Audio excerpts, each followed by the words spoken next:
Welcome to the Pathways to Wellbeing podcast, where we explore holistic approaches to health, wellness, and personal growth. My name is Sophia Sol, the co-creator of Sacred You. On today's show, we are joined by the inspiring relationship therapist and intimacy coach, Leo Blanke.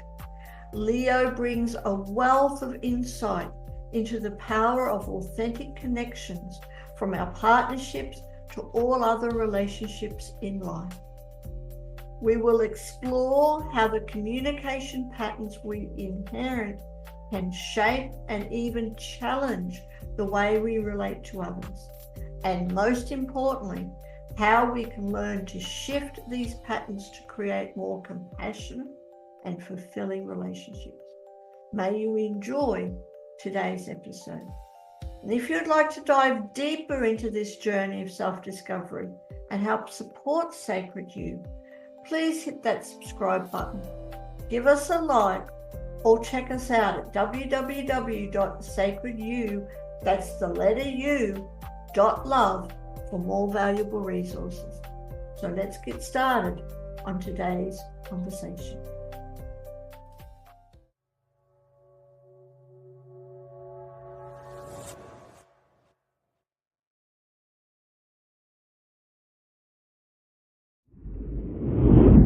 Welcome to Sacred You's Pathways to Wellbeing.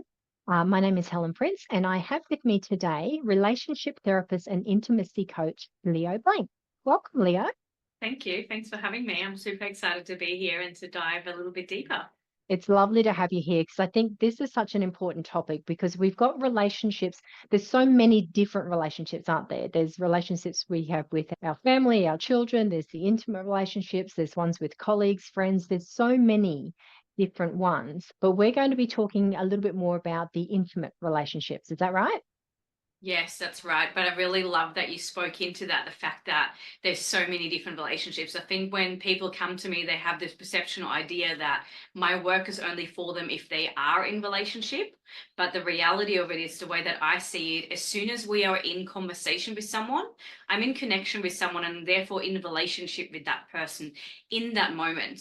So whatever skills, tools, practices, communication skills I learn and utilize, I can utilize those for every single relationship in my life. So all of the work that I do as a relationship therapist in the world of relationship and intimacy, it also applies to every single other relationship in my life, whether that's with my children, whether that's with my parents, whether that's at work. It's really to create more authentic connections. That's really what it's about for me. Yeah, absolutely. I love that too, because it is all about connecting, and communication is such an important part of that. Why do you think we struggle so much with that communication side of things? Truly believe the reason why we struggle with that the most is because when we grow up, we're simply being given the blueprint of our parents' communication. We're given a blueprint for relationships from the people that raised us. And unfortunately, most of us have had quite unhealthy or toxic patterns or toxic relationships modeled to us. So it's not people's fault that they don't know how to communicate well. It's simply that they're just playing out the same pattern, the same pathways, the same blueprint that they've been given by someone. So it's not your fault that you're struggling, but it is your responsibility to learn new and better pathways to shift and change that path. Absolutely. And that immediately took me to an experience I had when I was younger, and how my mum dealt with, my parents never really fought, but obviously they had disagreements. And I distinctly remember this one time where something had obviously gone wrong. I could hear her crying. She thought we were all asleep. Then she left, came back later, and everything, we don't talk about it ever again. So in that moment, I've gone, okay, that's how you deal with stuff that's bothering you. And I replayed that pattern for a long time in my life. And I know my mum was only she didn't want us to worry or whatever us from something. By doing that, if she knew that's what she actually caused inadvertently, I think she'd be absolutely horrified. But it's so simple, isn't it, to pick up and you interpret things however we interpret things, and there's a million different ways to do that when we are so young and so impressionable. So Yeah. is it hard to then break those patterns? Is it hard to start to be able to be better at communicating? I think the hardest thing for people is actually to acknowledge and accept why they are playing out the things that they're playing out. Like you just shared that experience, that it's such a common experience, like this pattern of just pushing things down and hoping they will go away, or pushing things down, just pushing them under the rug.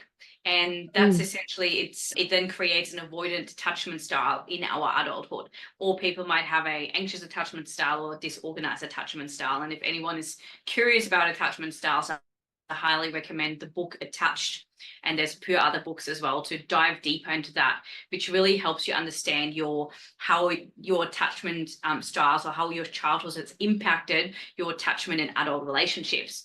And the example of what you gave of your experience of your mom just trying to just push things down, push them away, is a really great example of someone that has some more of an avoidant attachment style. And then you've just taken that on because that's the blueprint, that's the model that you've been given. You know, we go to school to learn about books, and the same thing with relationships. We get given this book or this blueprint of relationship from our parents, and it just keeps playing out. So I truly believe the hardest thing isn't necessarily to change it. The hardest thing is to acknowledge and accept that has been our part of us, because that requires some deep soul searching and being really truthful and honest with ourselves, and looking at our past and looking at our past patterns, our traumas, our parents' patterns, our parents' traumas. That can be it can be a lot. It can be a lot to look at the reasoning why my parents played out a certain pattern, and to understand that, and to acknowledge that I'm acknowledging there's something here, and I'm going to fully accept that has been my path up until now, without blaming it, without shaming it, without making it wrong. And I think that is a really big part of the work, because we live in a society where it's so normalized to blame and shame and point the finger and make it wrong, not like this, not like that, don't do this, don't do that. And we grow up with that as well. How often do you see parents with children, and all you hear is like, no, stop, don't, do not do that, do not do that, do not do that. And it's just continuing this path of blaming, shaming, making it wrong, instead of actually embracing the wholeness that we carry through love and compassion and acceptance. And it's only when I accept these parts of myself that I can actually move forward into a different state. Because for as long as I keep pushing it away, and for as long as I keep pretending that part of me doesn't exist, or keep pretending that pattern isn't playing out, I can't actively change it. It will continuously come back until I'm ready to accept it. I love that. I love that you said that it was acknowledge it. That anything in life, if before there can be a change, there needs to be acknowledgement that something needs to change. But I also love that you said that it's about just accepting it. It's not good, it's not bad, it's not right, it's not wrong. It just is. It happened and it just is. And it's the the first one ever asked is, who did this? Who's responsible? Who's to blame? It has its place in certain arenas where it's, okay, we don't want to continue making the same mistake sort of thing. So what can we change? But it's that pointing fingers and making people feel wrong about their decisions. It was a decision that didn't work out the way you wanted it to work out, is simply what it is. And so I love that you're taking away all of that judgment, the blame, the shame is such a huge thing, I think, especially for women, that we do have a lot of shame. We carry it, and suppression is just rampant. And we all know how that works out in the end. You can only sweep so much under the carpet before it explodes. Yeah, absolutely. And I think this is such a baseline for communication in relationship, to come from a place of love and compassion and care, and to bring curiosity, to bring active curiosity to each and every situation, instead of this pointing the finger.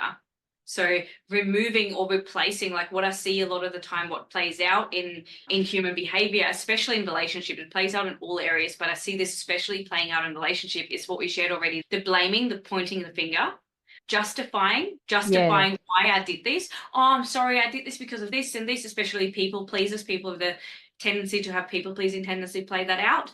The denying of, no, I didn't do that, because there's a fear that if it was found out that it was me, there was fear instilled in my childhood that if it was my fault, I would be made wronged, and then that would even carry more shame. So I'll just deny it. Or then going into the pattern of, this is too much, I can't deal with this, F you, and throwing in the towel and quitting. And I did a lot of that too.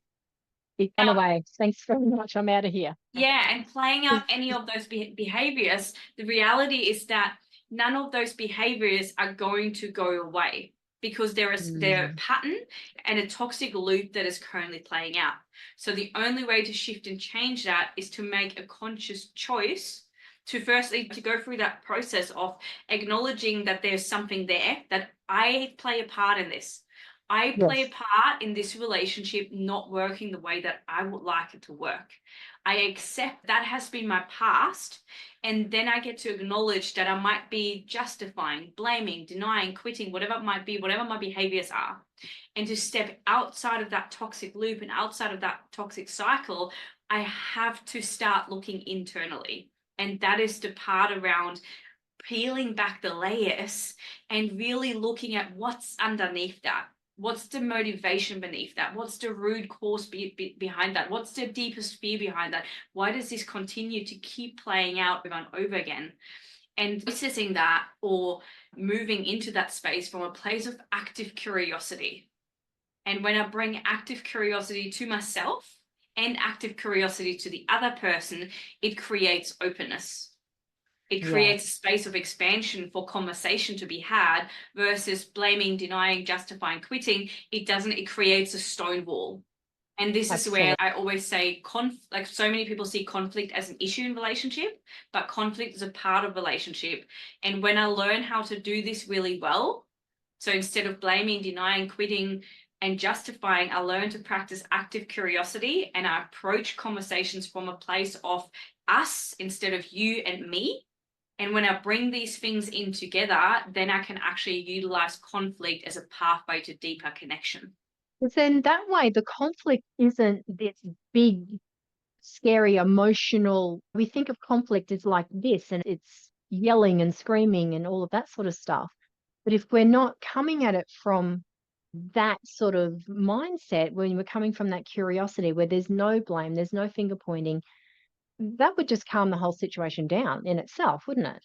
Absolutely. So then it's just learning, I see, because we're always going to be, unless we're going to go live in a cave and by ourselves, there's always going to be some form of conflict, because everybody has different opinions, beliefs, values, and all of those sorts of things. So there's always going to be some sort of disagreement on opinions even. So learning how to accept that as well. It's a lot of acceptance of other people too, isn't it? Absolutely. And I was going to speak into that, what you just said. It's a really good example around your opinion and your beliefs and your values might be different to my beliefs and my opinions and my values. And every single person lives in the world in a different way. We all have our own belief system because we all had a different childhood. And while we might have similar belief systems and similar things that we have in common, there will always be something that we may not agree with. But can we be okay with that? That's your world and this is my world, and I don't need to convince you that your belief is right or wrong. It comes back to the acceptance piece of whatever you believe is perfectly fine. And whatever I believe is perfectly fine. And can we find a middle path around how we can make that work together? And this is especially important for relationships. It's okay for one person to believe one thing, the other person to believe another thing, but can we find a middle path to bring that together without shaming or wronging the other person for who they are at their core? And there's actually a principle a presupposition that they teach in NLP, which is one of my main modalities that I'm trained in, is that the model of the world looks different for each person. When I talk about the model of the world, meaning that it's the lenses that are looked through. So depending on my childhood, depending on my trauma, depending on the trainings, the workshops, the interactions, the relationships, the people around me, the country I live in, the culture I grew up in, I have a different lens of the world. I have a different model of the world. And a lot of people have this idea that they have to convince the other person that their model of the world is the right model. But when I really drop into an understanding that my model of the world is different to your model of the world, and there is nothing right or wrong with either of them, then we can coexist and create a mutual agreement and a mutual relationship where parts of our models of the world, they might overlap, but not everything needs to be the same. How boring if everything was the same and everyone just agreed, and there would be no discussions, there'd be no debates, no conversations, no growth, no change. Yes. It would be so awful if we all were the same. Yeah. And it's such an interesting topic, the whole wrong, good, bad, isn't it? And that's another day's conversation. But I guess this is where a lot of the conflict comes from is no, I'm right, you're wrong. If we can just calm down a little bit. And I love how Mm, you said it's just different. It's not mm. right, it's not wrong, it's just different. Yeah, I love to speak into the right and wrong a little bit more because I think in another Yeah, area sure. where it plays out in relationships and emotions, it's wrong to be angry. It's wrong to be crying. It's Oh, wrong to, yes. it plays out so much because we live in a world that is so disconnected from our bodies. We've been taught Mm, from a very young age that it's not safe to be in your body. Men have been told, don't cry, be a man. Women have been told, you shouldn't be heard, you should only be seen. And these like collective, there's so many more collective thoughts. These yeah, collective thoughts, they keep playing out in the wider community. And these ideas, and I especially see it in spiritual bypassing, where it's these what is it? These emotions are low vibe. Being angry, frustrated, sad, they're low vibe. So then people just don't allow themselves to experience that. But the reality of it is that life is a full spectrum experience. And it comes with highs and lows, and it's a roller coaster, and we get to embrace all of that. And as a yes. woman, we get to embrace all of who we are, which is emotional and rage and crying and screaming and being really joyful and really loving. And like the full spectrum woman has every single emotion under the umbrella. And there is no right or wrong about any of these emotions. They just need to be expressed so that we don't store them in the body. This comes back to Mm, what we talked about at the very start, the pushing things under the rug. This also goes for our own emotions. If I want to, stay connected to my body and live in my truth and live in an authentic and create an authentic relationship with my partner and the people around me, I must allow myself to move through every single thing that wants to move through me, which looks like embracing it, allowing for it, and surrendering to it, even if that's rage or screaming. But can I find ways to express these emotions in healthy ways? It's not about directing it at my partner. It's not about directing it at my children. It's, oh, I'm really angry right now. I'm going to go take myself outside and scream outside for a little bit because it's not your fault. But I'm just feeling all of this rage right now and I'm going to go and express it. Instead yeah, of going like, yeah, I'm okay. Fuck you. I'm Yeah, I'm fine. okay. I I'm fine. said I'm fine. Yes, that. It's like, no, you're not. And can you stop pushing it down? Can you actually Mm, connect with your feelings and your emotions and learn how to communicate that in loving and compassionate ways without directing it at the other person? There's a yeah, way that that's we get such, to feel. yeah, that's such good advice. Yeah. Such good advice because it has to, you need to allow it. Our emotions are meant to pass through us. Feel it, Yeah. let it go. Feel it, let it go. And, Yeah. but yeah, so and I know a lot of women don't be angry because good girls don't get angry and you do not hate. Oh my God, that's like the worst thing in the world. And so many women have grown up suppressing those. And then, oh my God, when they come out, it's so more intense because we've been suppressing it. So if we can learn to just feel what we feel and be okay with feeling what we feel. And I love what Yeah. you're saying. It's about expressing it, it's not directing it at a person. Yeah, yeah. And I guess this is something that you do with your clients. This is how you teach them, because how do I do that? When we're right in the middle of that, something has triggered you and you just want to yell at them, how do you not do that? I think this is a really big body of work. Like Yeah. it's self-awareness work, firstly. It's the self-awareness work of becoming back to that same process of acknowledging, accepting, understanding, learning, embodying, and then changing and creating a new embodiment of something else. And I think there's two really big parts around this. So the first piece is the self-awareness piece of the acknowledging and understanding the pattern. Yep. And understanding the loop, and actually acknowledging that I play a role in this. It's not, I don't get to blame the other person for making me feel something. I am triggered because something has happened in my past, and I don't control my triggers, but I get to take responsibility on how I respond to my triggers. So there's some self-awareness work in that, around really understanding these patterns. And there's a huge body of work in this, which is, both of these are really big parts of the work that I do, which is our nervous system work, expanding the capacity of our nervous system. Most people live on the edge of their nervous system, meaning that they live in fight or flight or freeze or fawn. Yep. They don't even know what a regulated nervous system feels or looks like. So if I'm already existing in a dysregulated nervous system, it's the littlest things that will push me over the edge and get to that state of just starting to yell at someone.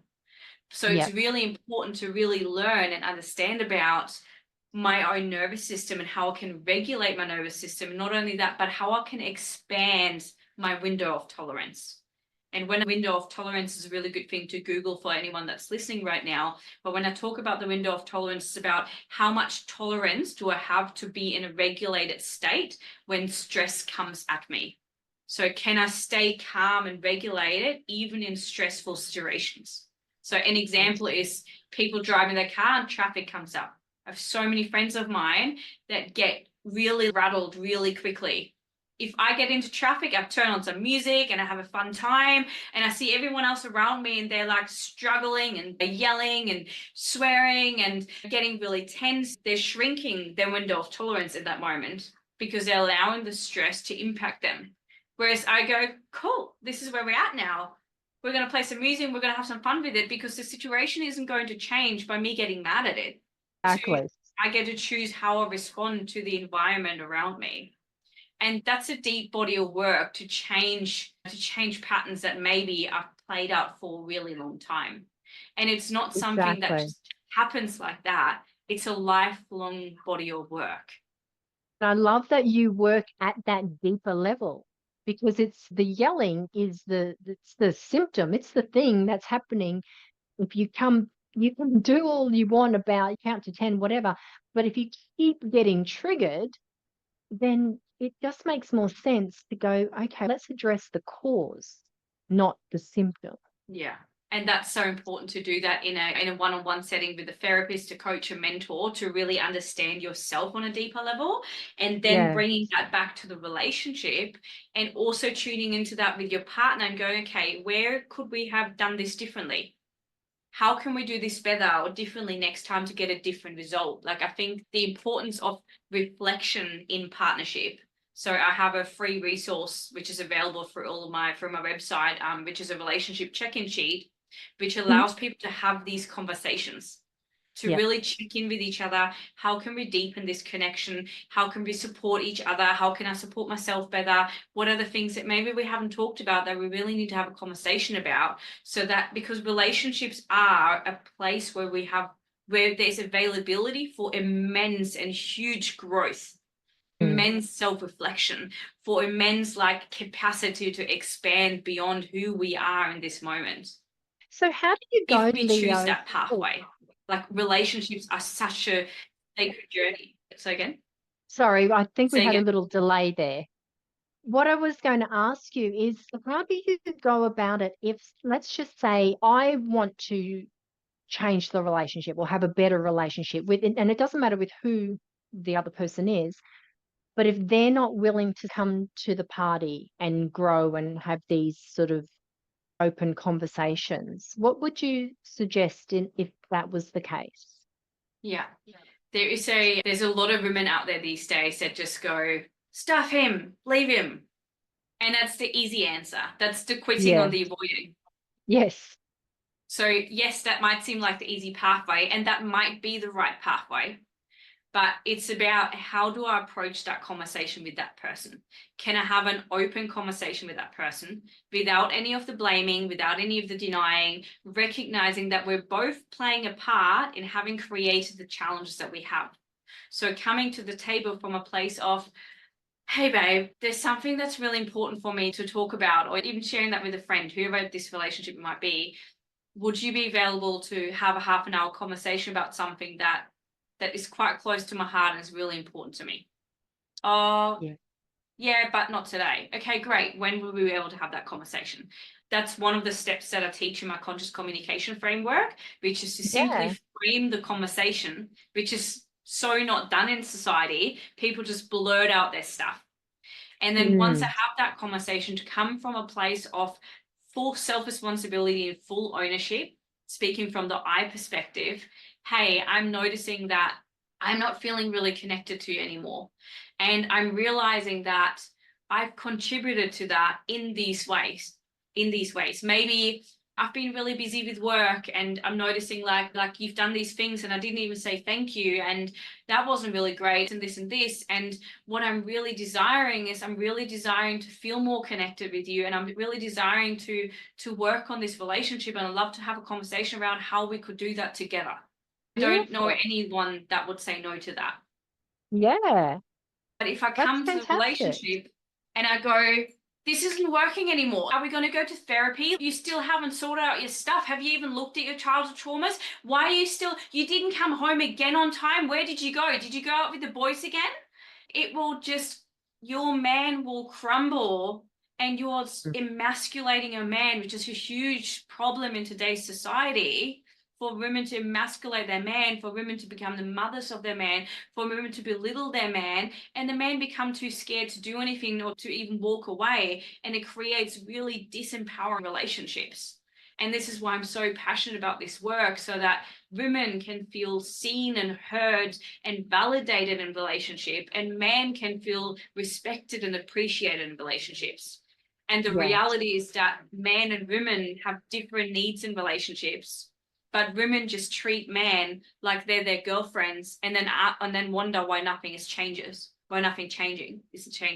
because men respond differently to how we communicate. And when I learn that, and I have these open conversations with my partner around, hey, there's something that I'm noticing is not working anymore, and this is how I've contributed to that, and can we look at that us situation around how we're changing, moving this forward, that's where the magic lies.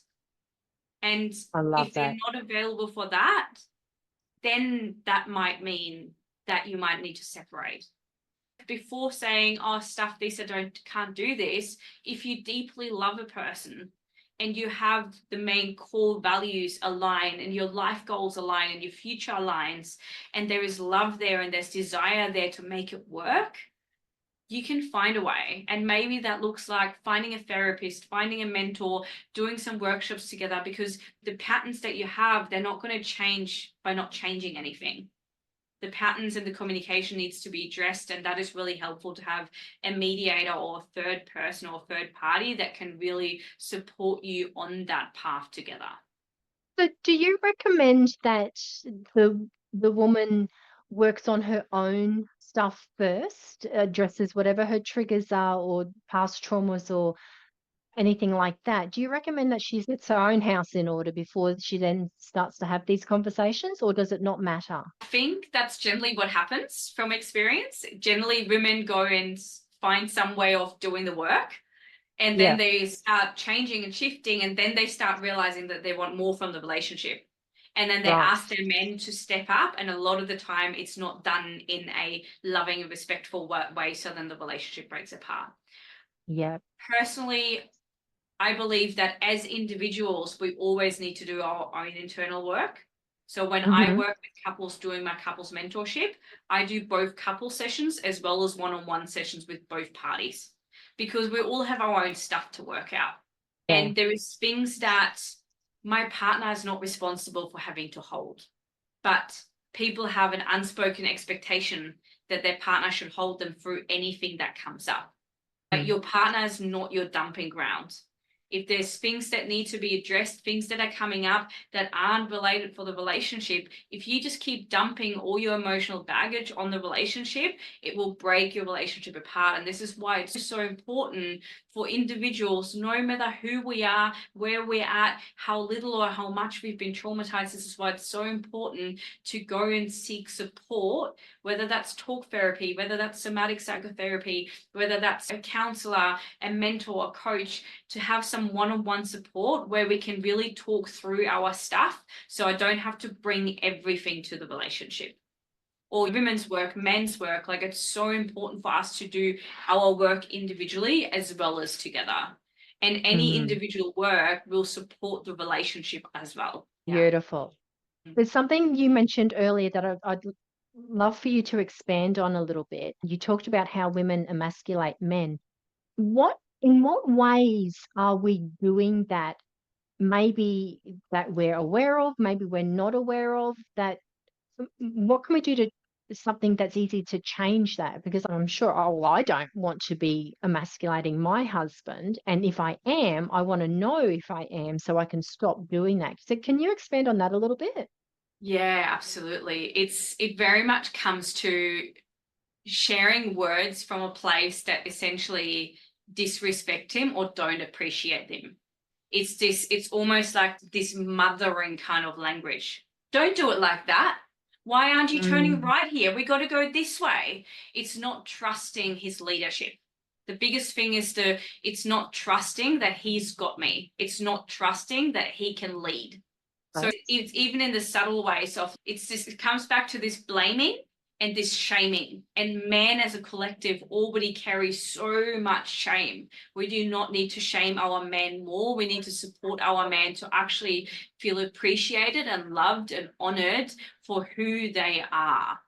So it's the little words like, why did you come home from work late again? It's this nitpicking and nagging, those kind of behaviors. They're not shifting or changing your man. If you keep complaining or nagging or nitpicking all the little things around how he is not doing life right, that will break your relationship apart. Instead, coming from a place of, what do I need? What can I provide for him? What would he provide for me by doing something? And allowing him to lead and trusting, deep trust in him. So, and a simple example is driving somewhere, he's driving, and the woman going, why didn't you turn right here? That's quicker. And straight away, he's like, oh, I've done something else wrong. Yeah, like, men already feel like there's so much responsibility on their shoulders, and then those little things like, fuck, I've done something else wrong, and their entire reality crumbles. Instead, can I just sit with my discomfort while he takes a different path and know that he will get me there safe? We'll get there. All roads lead to Rome. We will get there eventually. Yeah.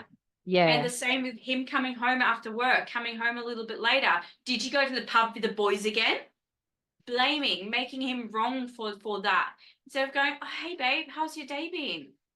Oh, my God, it was so hard. I had to stay back at the office another half an hour. Oh, babe, I'm so sorry. Is there anything that I can do? Let me give you a shoulder rub. Oh, my God, imagine how he would just allow himself to soften and feel loved coming home instead of this fear. Then he will walk home with a fear every single time he walks into the door late, because he knows that his partner will just have a go at him straight away. Yeah. And the work for the woman in that is to really drop into her softness and to drop into her heart, to be able to offer love from her heart space without this blaming or shaming. It's a softening into my feminine and a deep trust within myself and a deep trust in him, and actually allowing him and giving him the spaciousness to lead. Because there's such a thing in the collective around women going, he's not leading me, but she's not actually giving any space for him to take the leadership either. It's allowing him to make decisions and then not wronging him for making those decisions. him taking you out for dinner and picking you up for dinner, and you're arriving at dinner, the first thing you say, oh, why here? And making him wrong for that decision again, instead of going, I really love that you chose. I'd love to go try Italian next time if we could do that. Yeah, really appreciating and acknowledging the efforts that he's already putting in, respecting him and appreciating him, and coming from a place of, wow, it would really make me feel loved, supported if you would, instead of, why didn't you take the bins out? It was your turn to take the bins out. That's your job. It's like it's very much the mothering, nitpicking, nagging. It doesn't feel good for a man. And it will break relationships apart. I think that is great.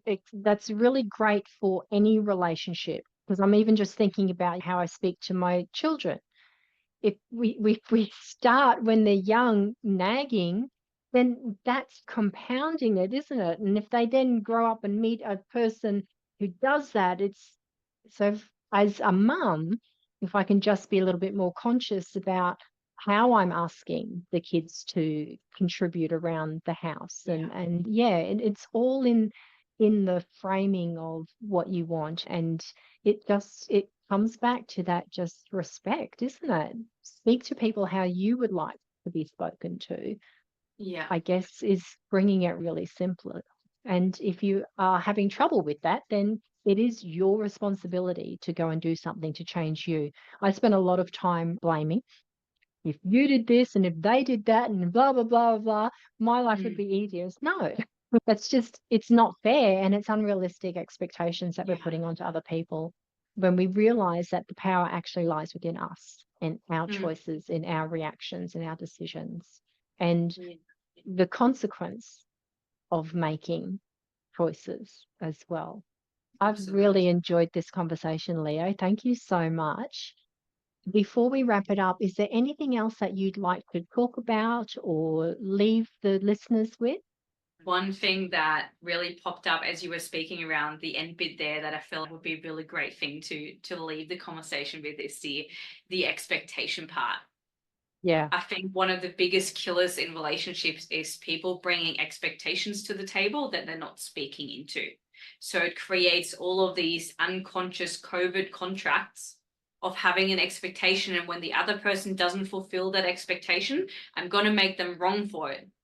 But I didn't even communicate that was an expectation for myself. Like him taking out the bins every day, that's my expectation for that to happen. And when it doesn't happen, I'm going to make him wrong for it. And those, like, they can play out in little ways, they can play out in big ways. But this is why I'm just so passionate about teaching singles and couples to communicate openly, to reveal all of these parts and all of these layers from ourselves, and to meet ourselves and the other with vulnerability, knowing that when I actually openly communicate, I can deepen the connection, and letting go of that fear of abandonment, letting go of that fear of somebody leaving us, letting go of the fear of being wrong, and just bringing everything to the table. And when I bring everything to the table, and I learn to do that with grace and compassion and care and love, that's where your relationship can go from mediocre to magic. Beautiful. I love it. So many times he should just know to do it because I know to do it. No, I love that. Communication is so important, and I love that you're working in this area. Relationships are everything. We all have relationships, and the more that we can have amazing relationships that are fueled by that open communication, I think that's just going to have such a big ripple effect on the entire world. It's not just how I communicate with my husband, it's how my children see us communicate. It's how I communicate with my kids, how they then learn to communicate, how they communicate with their friends. And it's such a big area, and I love that you are specializing in this. So thank you so much. I'm sure that we're going to be putting some links. If people would like to work with you, they'll be able to reach out and connect with you. And I'm sure that'll be under the video here somewhere. So thank you again, Leo. It's been an absolute pleasure. Thank you so much for having me on. It's been such an honor to dive deeper into this with you. You're welcome. Thank you so much for joining us today on Sacred You's Pathway to Wellbeing podcast. We do hope this conversation with Leo Blanke has inspired you to reflect on the power of authentic connections in all areas of your life. If you enjoyed today's episode, please take a moment to subscribe, give us a like, or share this episode with someone else who would benefit from it. And don't forget, you can explore more resources for personal growth and community at www.sacredyou, that's the letter U.love. Remember, growth starts within. Every effort to connect more deeply with ourselves and others helps us build the relationships we truly desire. So let's embark on this journey of compassion and curiosity, creating connections that nurture our souls and enrich our lives. Thank you for listening and have a beautiful day.